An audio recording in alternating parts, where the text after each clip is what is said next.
आज आपण बनवणार आहोत साबुदाण्याची उसळ। त्यासाठी मी साबुदाणा भिजत घातलेला होता, तो साबुदाणा आहे आणि शेंगदाणे पण मिक्सरमधून याच्यामध्ये मिक्स केले, मिक्सरमधून काढून। हे बघा, आता मी एक बटाटा टाकलेला आहे याच्यामध्ये। बटाटा कापून शिलून छान बटाटा कुटायचा। बटाटा टाकलेला आहे। आता थोडी हिरवी मिरची टाकायची। कोणाला मिरची पावडर आवडते, कोणाला हिरवी मिरची आवडते, त्यानुसार आपण या साबुदाणा खिचडीमध्ये टाकायचं।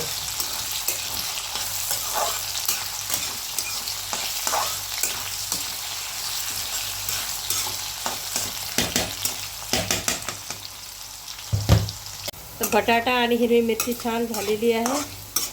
तोपर्यंत मी याच्यात शेंगदाणे आणि सेंधा नमक टाकलेलं आहे उपवासाचं। आमचा यांचा गुरुवारचा उपवास असते, म्हणून मी ही खिचडी बनवत आहे। पूर्ण मिक्स करायचं।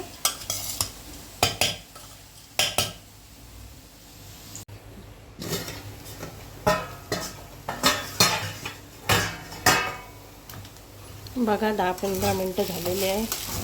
साबुदाण्याची खिचडी आता थोडी झालेली आहे।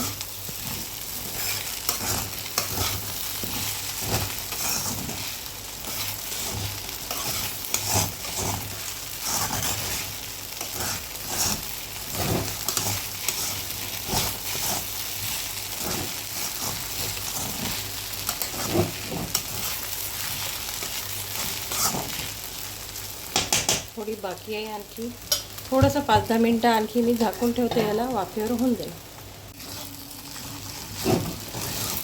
अशा प्रकारे ही आपली साबुदाण्याची उसळ झालेली आहे तयार। बघा कशी छान झाली, मोकळी मोकळी झालेली आहे। अशा प्रकारे ही साबुदाण्याची उसळ तयार झालेली आहे आणि त्याच्यासोबत दहीसुद्धा आहे। कोणाला दही खायचं तर दही खायचं, उसळ खायची तर उसळ खायची।